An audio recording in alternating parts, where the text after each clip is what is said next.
एक दिन सूरज गांव के करीब एक दरिया के किनारे जा रहा था जब उसकी मुलाकात एक जादुई सांप से हुई। सांप ने उसे एक जादुई तंदूर और एक जादुई माचिस दी। गांव की हरियाली और खूबसूरती में रच बस कर लोग खुशहाल थे।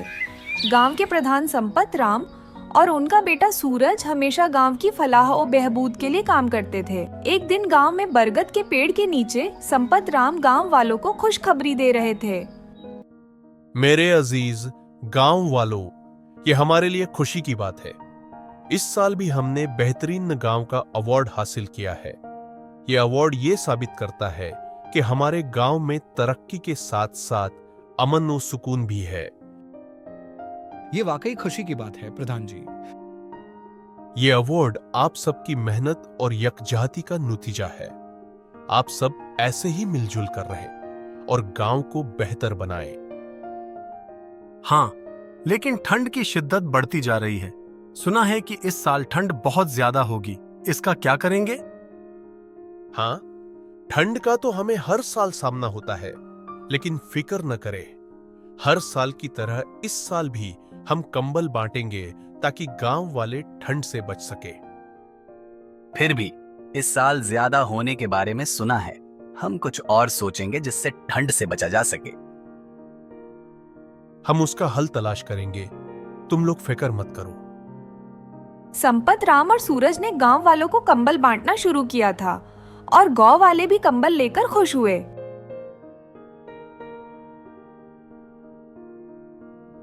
पेशंगोई के मुताबिक सर्दी की शिद्दत में बहुत इजाफा हो गया और गांव वाले परेशान हो गए और कहने लगे, प्रधान जी, हमें कंबल तो मिले हैं, लेकिन इतनी ठंड में ये काफी नहीं है। मैं जानता हूँ इस साल ठंड गैर मामूली है। हमने जितने कंबल बांटे हैं वो भी कम पड़ गए हैं। हम कैसे बाहर निकले? काम के लिए जाएंगे तो ठंड से मर जाएंगे। हमें कुछ करना पड़ेगा। कहीं और से कंबल मिलने का कोई तरीका हो अगर।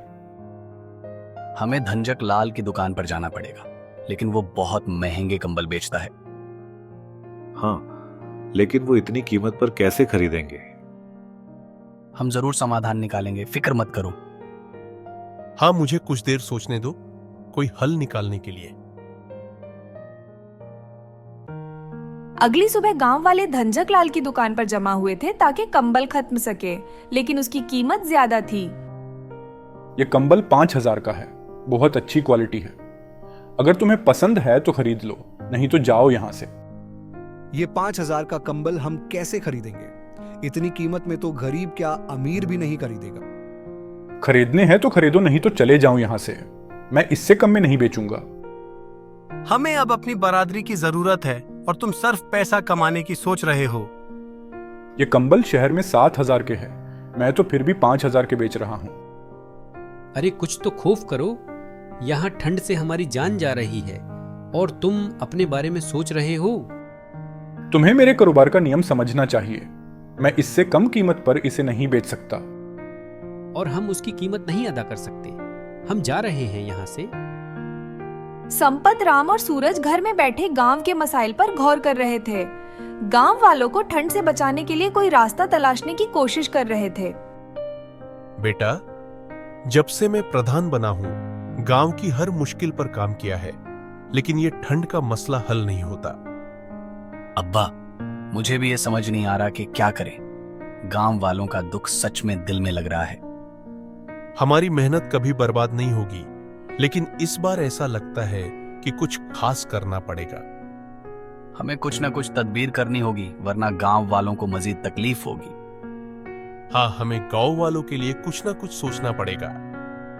हम मिलकर फैसला बनाएंगे और गांव वालों की मदद करने के लिए हाथ बढ़ाएंगे। हाँ, मगर हम क्या कर सकते हैं? मुझे बहुत दुख होगा अगर गांव वाले इसी तरह परेशानियों में रहे। नहीं अब्बा, हम जरूर कुछ करेंगे। एक दिन सूरज गांव के करीब एक दरिया के किनारे जा रहा था जब उसकी मुलाकात एक जादुई सांप से हुई।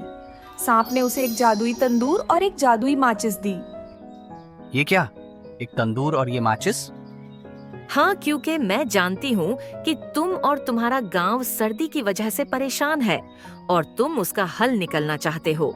तुम और तुम्हारे अब्बा दोनों में बहुत रहम है।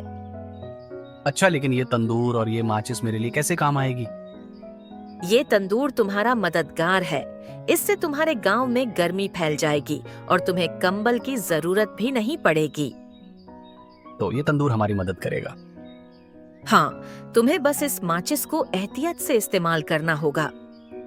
शुक्रिया, मैं इसका पूरा फायदा उठाऊंगा। और हाँ, ये याद रखना कि ये तंदूर सिर्फ इस माचिस से ही जलेगा। ये बोलकर सांप वहां से गायब हो गया।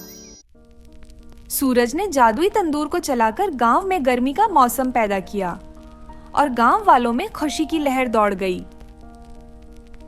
वाह, ये तंदूर तो कमाल का है। अब ठंड का नाम वो निशान ही नहीं। ये जादुई तंदूर ने तो हमारी जिंदगी बदल दी है। ये सब आपकी दुआएं और गांव के ताउन से मुमकिन हुआ है। अब हमें कंबल की जरूरत नहीं, ये तंदूर ही काफी है। सूरज भाई, तुम्हारी वजह से आज हम सब खुश हैं। ये मेरी मेहनत का नतीजा नहीं है, ये तो सबकी ताउन की वजह से मुमकिन हुआ है। अब हम सब ठंड से बच चुके हैं। बस अब हमें मिलजुल कर रहना है ताकि हम हर मुश्किल को आसान बना सकें। अगली सुबह गांव में एक मुलाकात रखी जाती है जिसमें सब सूरज की तंदूर की वजह से उसकी तारीफ करने लगते हैं। सूरज भाई, आपने हमें इतना आसान हाल दिया। हमारी तरफ से आपका शुक्रिया। आपके तंदूर ने हमें कंबल से छुटकारा दिलाया। ये सच में एक जादू है। ये तो आप सबकी दुआओं की वजह से हुआ है। हम सब मिलकर रहेंगे तो हर मुश्किल का हल निकल सकते हैं। सूरज ने हमें एक सच्चाई का सबूत दिया है। जब गांव वाले मिलकर काम करते हैं तो हर मुश्किल का हल निकल सकता है।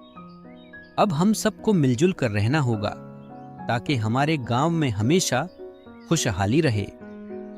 एक तरफ गांव वाले खुश थे और दूसरी तरफ धंजक लाल का जादुई तंदूर की वजह से कारोबार रुक चुका था और वो एक तरफ से दूसरी तरफ चलकर सोचता है कि उसे क्या करना चाहिए। मैंने सुना है कि वो जादुई तंदूर सिर्फ सूरज की माचिस की डिब्बी से ही जलता है। अगर तुमने उसे चुरा लिया तो तुम्हारा कारोबार दोबारा से शुरू हो जाएगा। फिर मैंने फैसला कर लिया है कि मैं वो माचिस अब चुराऊंगा। रात के वक्त चुराना, जिस समय सारे सो रहे हों। रात के वक्त धंजक लाल सूरज की जादुई माचिस चुराने के लिए पिछले गेट से सूरज के घर चला गया और उसने वो जादुई माचिस उठाई। लेकिन जैसे ही वो माचिस उठाकर थोड़ा सा आगे बढ़ा तो उसके हाथ से माचिस गिर गई। सांप, सांप, मुझे छोड़ दो। इसकी आवाज सुनकर सूरज और संपत राम उसकी तरफ आए।